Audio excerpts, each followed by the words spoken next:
Today, I'm going to make this really lovely farmer's cheese. Follow along.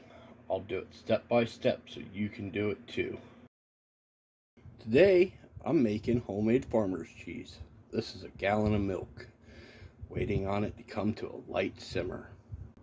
I've got to heat this up to approximately 190 degrees, which is a light simmer, and stir on a very frequent basis so that you don't scorch the milk. See how it's getting frothy? That's a good sign. It should be simmering soon. Once you have it up to heat, simmering lightly, turn the heat off and take it off the burner. For 1 gallon of milk, you need approximately a half a cup of white vinegar. Lemon juice also works.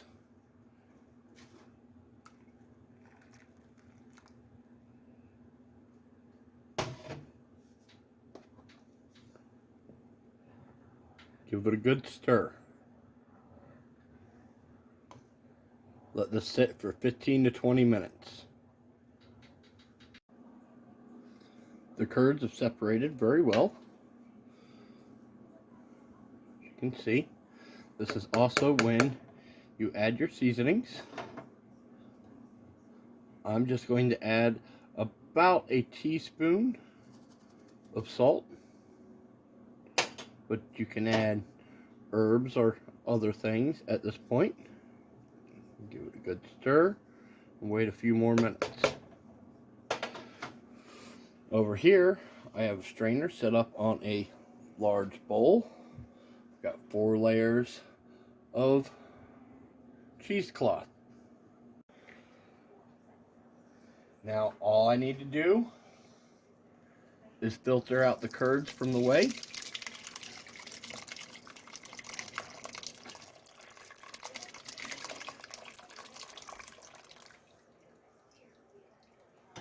Which is going to take a couple batches of me pouring.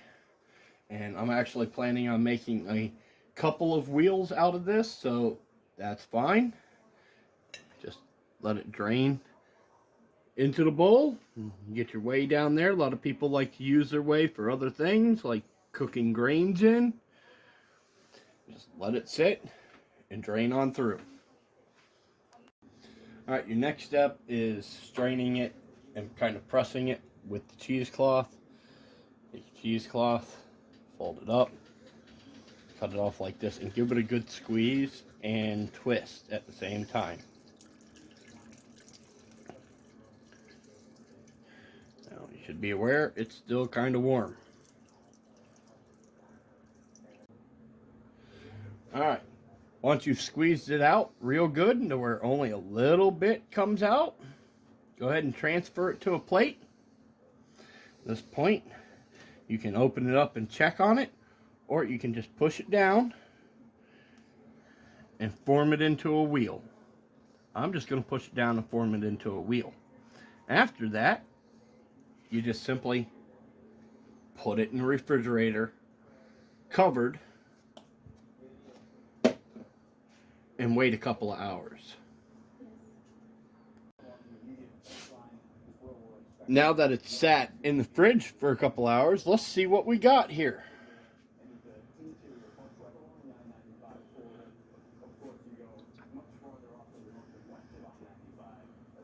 Well, I gotta say, that's not a bad looking piece of cheese right there. Look at that. Awesome. So, this is the finished cheese. What we're gonna do here is get a little cut of it. How you like my cheese knife? If you think it's cool, leave a comment. There's the cheese. That's a pretty nice looking cheese. Now, something I want to do with it. I want to take a little bit of honey and drizzle that honey over this cheese, because that is just awesome.